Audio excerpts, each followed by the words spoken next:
Hai everyone, welcome to Joy Kids Online Service. Yeay! Welcome buat kalian yang baru pertama kali nonton ataupun udah sering nonton.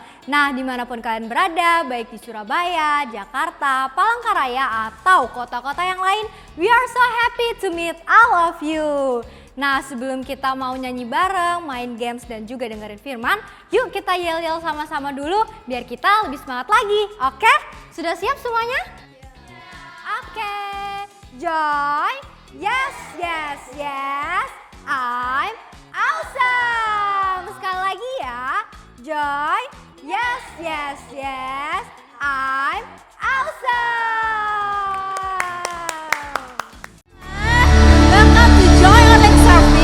Mari kita memuji dan memuliakan nama Tuhan. Let's celebrate Jesus together.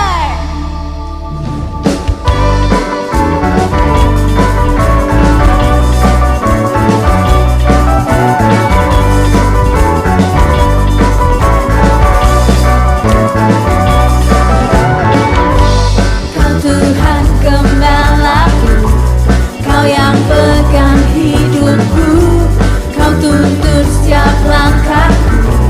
Dalam jalanmu ku tidak takut, sebab Kau sertaku. Ku tidak ragu, Kau jaminanku. Tuhan Kau gembalaku, takkan kekuranganku. Kau memberikan aku dalam kemurahan-Mu. Tuhan Kau gembalaku, Kau yang bimbing langkahku. Kau pelihara hidupku dalam kebaikan-Mu.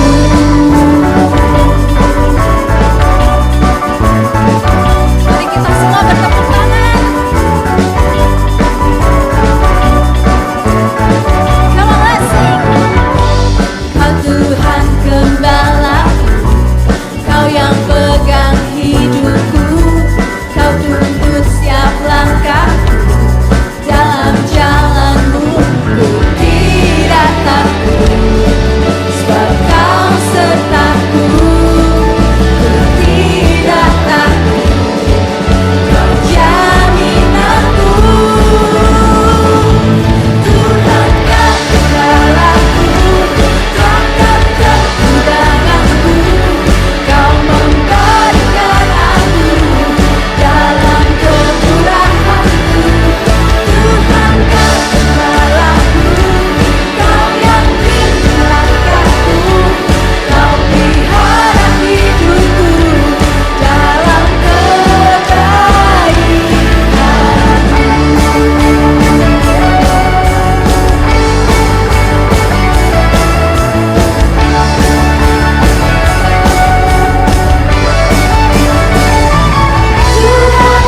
gembalaku, takkan kekuranganku. Kau memberikan aku dalam kemurahan-Mu.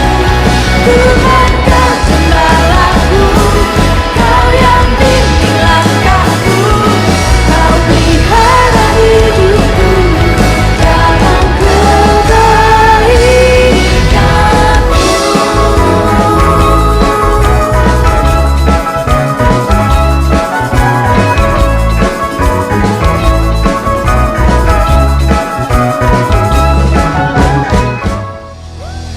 Terima kasih Tuhan Yesus. Terima kasih buat segala penyertaan Tuhan buat hidup kami. Kami mau menyembah Tuhan. Kami mau menyanyi buat Tuhan. Terima kasih Tuhan Yesus.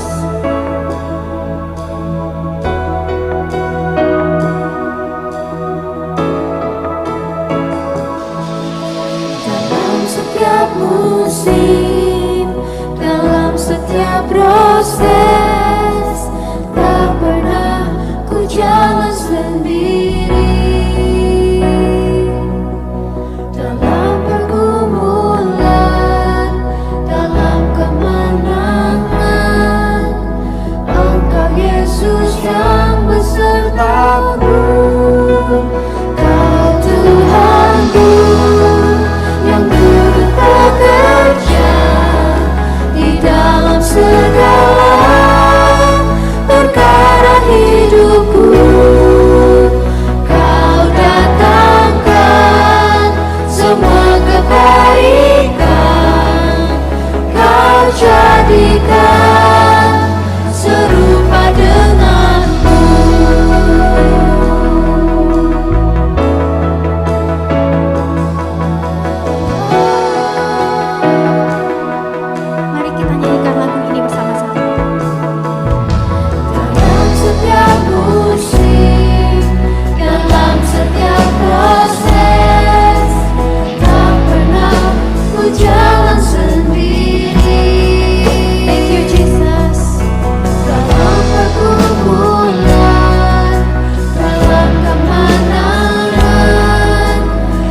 bekerja di dalam segala perkara hidupku. Kau datangkan semua kebaikan, kau jadikan serupa denganmu. Kau jadikan serupa denganmu. Kau jadikan serupa denganmu. Terima kasih Tuhan Yesus. Kami mengucap syukur, kami boleh memuji, memuliakan nama Tuhan. Sebentar kami akan mendengarkan firman. Kiranya Tuhan berkati supaya kami bisa menerima firman Tuhan dengan baik. Dalam nama Tuhan Yesus yang percaya katakan amin. Sekarang saatnya kita games. Yeay! Nah, games kita hari ini berjudul I Spy. Nah, teman-teman nanti yang ada di sini akan memperhatikan terlebih dulu nih barang-barang yang ada di sekitar sini. Dan selanjutnya aku akan kasih clue yang akan ditebak sama teman-teman. Kira-kira barang apa sih yang dimaksud? Tapi hanya ada 3 kesempatan menjawab. Jadi teman-teman hanya bisa 3 kali menjawab. Kalau salah berarti kalah deh. Nah, langsung aja ya teman-teman. Aku akan kasih clue barang yang pertama. Clue-nya adalah berbentuk kotak. Barang apa tuh ya berbentuk kotak? Ada yang bisa jawab? Speaker. Kurang tepat. Lampu, kurang tepat. AC, sound, belum. Udah berapa tuh? Udah 3 ya? Oh baru 1. Apa lagi deh? Boleh deh sekali lagi deh. Apa? Kira-kira yang berbentuk atau mau clue lagi? Clue satu lagi? Boleh. Clue yang lainnya dia bisa dibuka dan ditutup. Betul. Jawabannya lemari. Yeay. Kita lanjut ke barang yang kedua. Clue-nya adalah bisa mengeluarkan suara. Harusnya ini lebih gampang ya. Apa tuh kira-kira? Drum kurang tepat, sound kurang tepat, speaker juga belum. Apalagi? Bener, keyboard. Yeay. 1 barang lagi. Clue-nya adalah bercahaya. Apa yang bercahaya di sini? Lampu. Benar. Baterai ya teman-teman. Oke, jadi segitu aja games kita kali ini. Teman-teman juga bisa coba games ini di rumah. Bye-bye. Halo semuanya, ketemu lagi dengan saya Miss Yovita. Nah, kali ini kita akan mendengarkan suatu cerita yang mungkin sering kita alami dan mungkin bahkan sering kita rasakan. Nah, pernah gak sih kamu merasa iri hati atau cemburu sama saudara atau mungkin sama teman? Pernah? Kalau pernah jawab sendiri dalam hati kamu ya. Kalau Miss Yovita sih pernah ya. Nah, perlu kita ketahui bahwa iri hati itu adalah ketika kita ingin mempunyai barang yang dimiliki oleh orang lain. Padahal kamu belum punya. Contoh nih, teman kita punya sepeda nih, dia beli sepeda baru, sepedanya keluaran terbaru.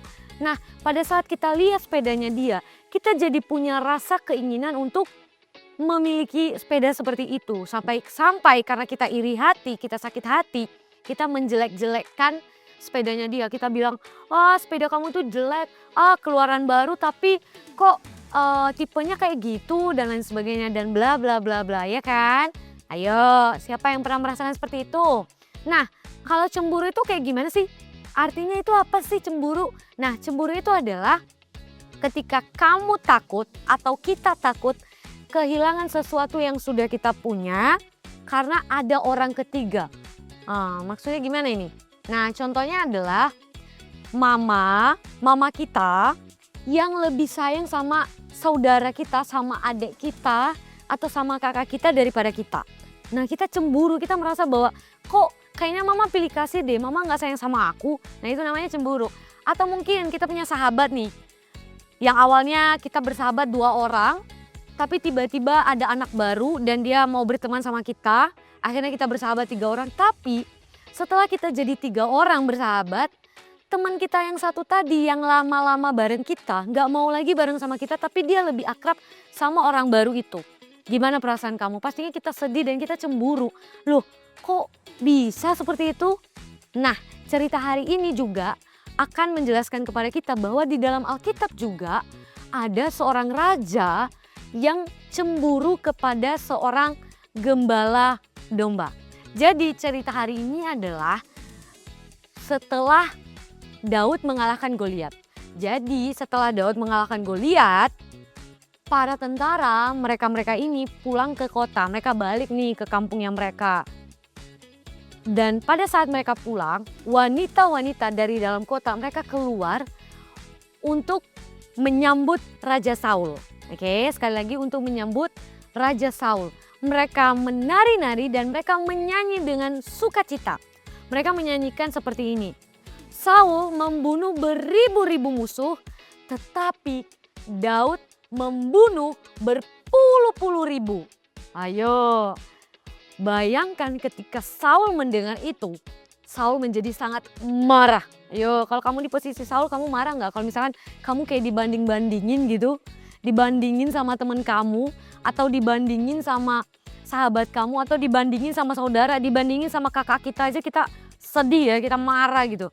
Apalagi raja dibandingkan sama gembala domba. Saul membunuh beribu-ribu musuh, tapi Daud membunuh berpuluh-puluh ribu. Saul marah dan dia berpikir, Daud kok dianggap lebih hebat daripada aku? Kok Daud lebih hebat daripada aku? Dan mungkin sebentar lagi pasti dia dijadikan raja. Aduh, gimana ini? Dan sejak saat itu, sejak mendengar lagu itu, Saul jadi iri hati kepada Daud. Dan dia mencari cara bagaimana untuk membunuh Daud. Ya, agar Daud gak jadi raja gitu. Nah keesokan harinya Saul sedang duduk di singgasana kerajaannya, singgasana rumahnya dia. Tapi di tangannya dia itu sudah memegang tombak. Dia itu lagi pegang tombak gitu. Tiba-tiba roh jahat itu merasuki si Saul. Ya, tiba-tiba roh jahat itu merasuki si Saul dan ia menjadi mengamuk gitu, menjadi marah. Tetapi si Daud itu lagi bermain kecapi seperti biasa. Emang itu kerjaannya Daud, dia biasanya memang main kecapi. Dan Saul berpikir, gimana ya kalau misalkan tombak ini aku tancapkan ke tubuh Daud, mungkin Daud mati kali ya. Dan akhirnya Saul melempar tombak itu 2 kali, bukan 1 kali, 2 kali. Tapi Daud berhasil mengelak. Bayangin kamu ditembak pakai tombak, tertusuk, mati dong, ya kan? Tapi enggak, akhirnya Daud bisa mengelak tembakan dari si Saul. Setelah terjadi seperti itu, Saul jadi sadar bahwa ternyata Tuhan itu melindungi Daud. Sedangkan dia sendiri kayaknya udah ditinggalkan sama Tuhan. Karena itu Saul jadi semakin takut sama Daud. Takut banget dia sama Daud. Saul lalu memindahkan Daud dari istana. Dia nggak taruh Daud di istana lagi. Tapi dia memindahkan Daud, mengangkatnya menjadi komandan 1000 prajurit. Jadi Daud disuruh jadi yang memimpin orang-orang yang berperang gitu, ya kan?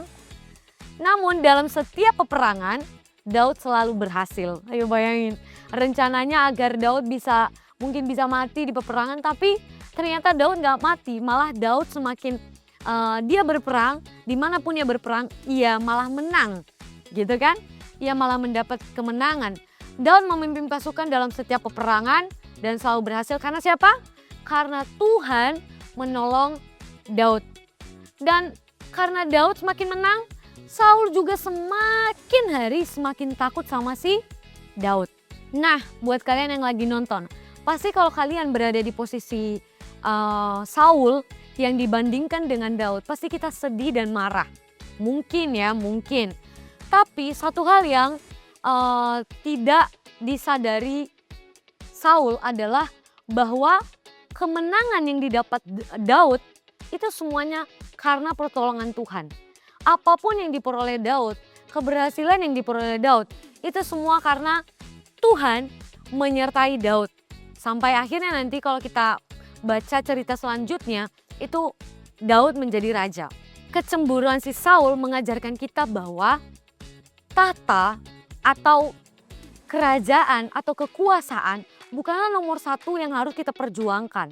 Tetapi Tuhan ingin, nah dari cerita ini Tuhan ingin kita menempatkan Tuhan atau Dia sebagai nomor satu. Jangan sampai hal-hal yang lain membuat kita melukai orang lain karena hal-hal yang lain tersebut nomor satu. Tapi Tuhan mau kita menomorsatukan Tuhan. Bukan karena Tuhan gila hormat, bukan agar Tuhan disembah-sembah dan sebagainya, bukan. Tapi karena Tuhan hanya dekat dengan kita. Karena Tuhan tahu hanya dekat dengan Tuhan saja kita bisa aman dan bahagia.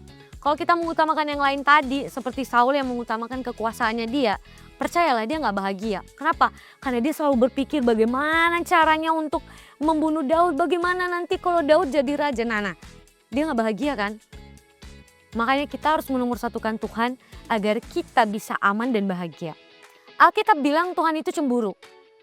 Tapi cemburunya Tuhan itu bukan jahat ya. Melainkan karena Tuhan sangat sayang sama kita. Tuhan itu ingin kita tuh selalu dekat dengan Tuhan. Nah, contohnya apa nih Miss Yovita? Dari tadi kita bahas Saul, Daud. Kalau aplikasinya bagi kehidupan kita apa nih? Nah, dengerin ya. Mungkin kamu pasti pernah cemburu kalau misalkan mama, papa, atau saudara lebih sayang sama adik kita. Atau mungkin lebih sayang sama kakak kita. Atau mungkin kamu cemburu kalau sahabatmu yang tadi yang di awal Miss ceritakan lebih suka main dengan teman yang lain daripada sama kita. Nah, Tuhan juga sama. Tuhan juga cemburu, tapi bukan cemburu jahat ya seperti yang Miss Yovita bilang tadi. Dia cemburu terhadap apa? Tuhan cemburu kalau kita contoh lebih mengutamakan HP. Apalagi lebih mengutamakan hobi. Lebih mengutamakan mainan. Lebih mengutamakan apa lagi? Game. Atau lebih mengutamakan saudara kita daripada Tuhan. Tuhan Yesus itu sedih. Sedih pasti dia. Sedih banget dia. Karena dia ingin kita mengutamakan dia. Dia ingin kita menyembah dia. Dan mencintai dia sepenuh hati kita. Bayangin ya seperti Saul tadi. Dia dibanding-bandingkan dengan Daud. Orang rakyatnya memuji-muji Daud, tapi dia dipuji tapi nggak seperti cara mereka memuji Daud. Otomatis dia cemburu. Nah sama seperti Tuhan. Tuhan itu cemburu ketika kita lebih mentingin main HP, ketika lagi di sekolah minggu, lagi firman kita main HP, atau mungkin ketika lagi di gereja, lagi khotbah, terus kita lagi asik nonton, scroll TikTok, pastinya Tuhan cemburu dong, Tuhan sakit hati. Tuhan mau agar kita itu fokusnya sama Tuhan, gitu. Nah, cara supaya kita tidak membuat Tuhan cemburu adalah kita luangkan waktu untuk berdoa. Luangkan waktu untuk memuji Tuhan, membaca Alkitab, dan setiap minggu datang beribadah. Jangan sampai pagi hari ketika kita buka mata, yang duluan kita cari adalah HP kita. Tapi yang duluan kita cari adalah Tuhan. Baca firman Tuhan. Terhubung sama Tuhan setiap pagi. Nah, di sini ada ilustrasi. Di sini ada air bening atau air putih. Kemudian di sini ada bola plastik, ada 2. Kemudian ada gelas plastik. Oke. Nah,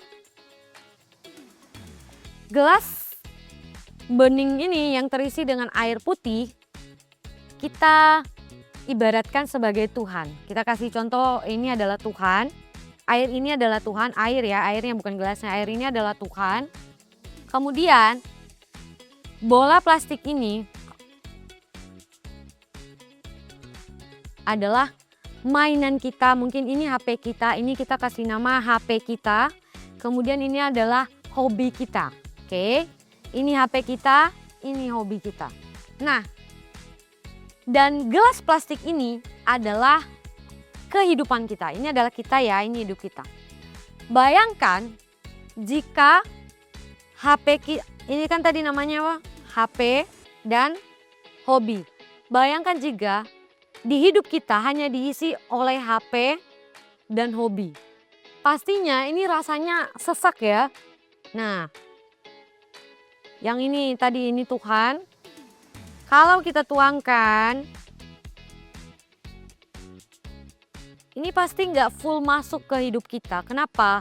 Karena tadi hidup kita udah diisi sama bola plastik tadi. Kan? Nggak full masuk kehidupan kita, ke dalam kehidupan kita. Kenapa? Karena hidup kita tadi udah diisi sama bola plastik tadi. Udah diisi sama hobi kita, mainan kita, HP kita, dan lain sebagainya. Ini kalau misalkan semakin diisi, ini bisa tumpah nih. Bisa tumpah nih airnya, ya kan? Bisa tumpah.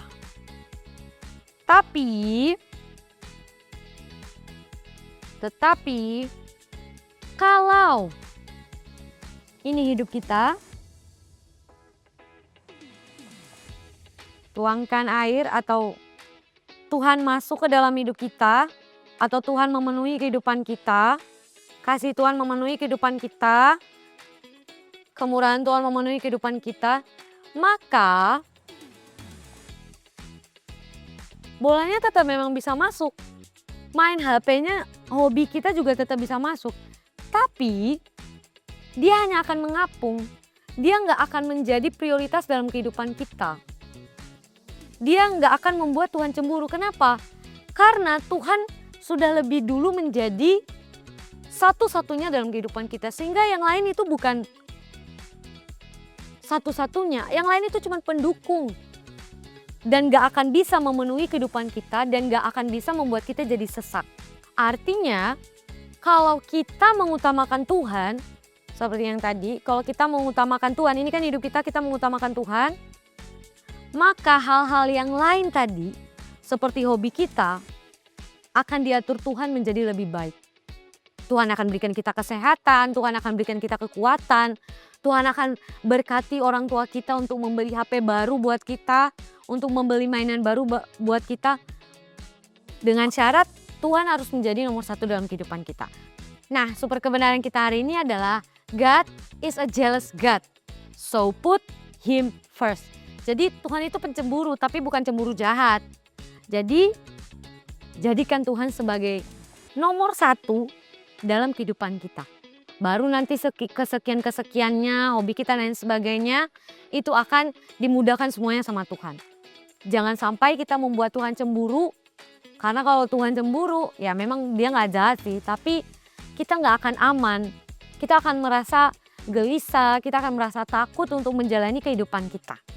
Demikian firman Tuhan hari ini, mari kita lakukan firman Tuhan hari ini dengan sungguh-sungguh, dengan sukacita setiap harinya. Dan bye-bye! Sumber kebenaran kita ada di God is a jealous God, so put Him first. Sekali lagi, God is a jealous God, so put Him first. Ayat penuntun kita ada di 1 Samuel 18 ayat 6 sampai 16. 1 Samuel 18 verse 6 till 16. Ayat hafalan kita ada di Keluaran 34 ayat 14 TP. Sebab janganlah engkau sujud menyembah kepada Allah lain, karena Tuhan yang namanya cemburuan adalah Allah yang cemburu. Exodus 34 verse 14. You must worship no other gods, for the Lord whose very name is jealous is God who is jealous about His relationship with you. Mari kita bersatu dalam doa. Tuhan Yesus, terima kasih Tuhan, kita sudah ibadah joy kita sudah selesai ya Tuhan. Tuhan Yesus berkati agar kita selalu menyembah Engkau dan mengutamakan Engkau, dan kita tidak menyimpang ke Allah lain ya Tuhan. Terima kasih juga Engkau telah menyertai kami dan memberkati kami setiap hari ya Tuhan. Terima kasih Tuhan Yesus, dalam nama Tuhan Yesus, haleluya, amin. Ibadah joy kita hari ini sudah selesai. Jangan lupa klik subscribe, like, dan give positive comment ya. See you all in next week.